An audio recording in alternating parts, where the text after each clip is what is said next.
সমাজের সামাজিকতা, মানবিকতা, মহিলাদের মাতৃত্ববোধ আজকের দিনে একাংশ মহিলা কলুষিত করে চলেছেন। এমনই এক ঘটনা শীতের মরশুমে আগরতলা শহরে ধরা পড়ল মহিলাদের দ্বারা আয়োজিত মধুচক্রের আসর। ছোট্ট রাজ্য পার্বত্য ত্রিপুরা, মায়া মমতা মা বোনেদের আদর স্নেহ জড়িত আমাদের রাজ্য ত্রিপুরা, কিন্তু প্রায়শই দেখা যাচ্ছে শহরের আনাচে কানাচে পাখির বাসার মতো গজিয়ে উঠছে মধুচক্রের আসর। আমাদের শিক্ষা মানসিক বিকাশের অনেকটাই নির্ভর করে পরিবারের শিক্ষার পরিবেশের উপর। যদি সেই পরিবারগুলোর মা বোনেরা কলুষিত মানসিকতার হয়, তাহলে সমাজের ভবিষ্যৎ অন্ধকারের দিকে এগিয়ে যাবে। এরকমই এক ঘটনা দেখা গেল আগরতলা শহরে বুধবার রাতে।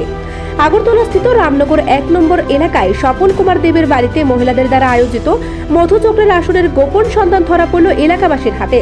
সেখানে আশা কর্মীদের 3 জন মহিলা জড়িত ছিলেন। সমাজের সামাজিকতা মা জাতির হাতে আবারও কলঙ্কিত হলো। আচ্ছা, ঘটনাটা কি হয়েছে? অ্যাকচুয়ালি আমাদের কাছে 3-4 দিন ধরে একটা খবর ছিল, এখানে একটা অসামাজিক কাজ হচ্ছে, ঠিক আছে? তো অসামাজিক কাজ আজকে একটা মানে আমাদের এখানে একটা ব্যবসায়ী মাছ বেচে আমাকে ফোন করলো যে দাদা একটু এমন ব্যাপার হচ্ছে, তাহলে একটু চলে আসো। তো আমি সঙ্গে সঙ্গে এলাম, আমাদের চারপাশে সবাইকে ফোন করলাম, মিডিয়া আপনাদেরকে ফোন করলাম, পুলিশকে জানালাম।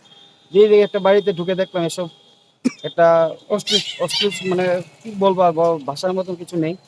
তো দেখলাম, এটা দেখে খুবই বাজে লাগলো। আমাদের পাড়াতে এইসব কাজ হবে আমরা জীবনে ভাবতে পারিনি। বাড়ির মালিককে আমরা খোঁজ নিলাম, উনি আগরতলাতে নেই। তারপরে একটা আশাকর্মী একটা মহিলা ছিল।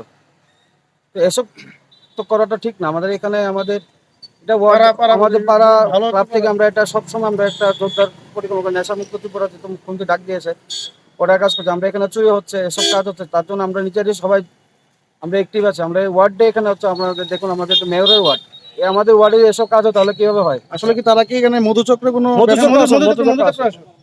কতজনরা আটক করতে? এখানে আমরা 4 জনকে পেয়েছি, আর 3 জন একটা মনে হয় ছেলে ছিল। ওরা আমরা ঢুকতে ওরা ওয়াল টপকে বেরিয়ে গেছে। ধরতে পারিনি, কিন্তু বাইক একটা দিকে বাইকটা এখন খুঁজে পাচ্ছি না, কারা বা কে বা কারা নিয়ে গেছে।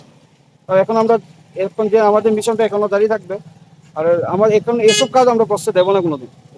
অসামাজিক কাজ, মধুচক্র কাজ, কে বা কারা আছে আমরা খুঁজে নিচ্ছি, পাচ্ছি, কিছু কিছু খবর আসছে আমাদের কাছে। আমরা বলবো পুলিশকে, এখন যাবো পুলিশকে ডিটেইলস বলে। কোন জায়গা? এটা রামনগর নম্বর 1। আপনার নাম? আমার নাম স্বর্ণজিৎ দাস। নিজস্ব প্রতিনিধির রিপোর্ট, এশিয়ান টাইমস।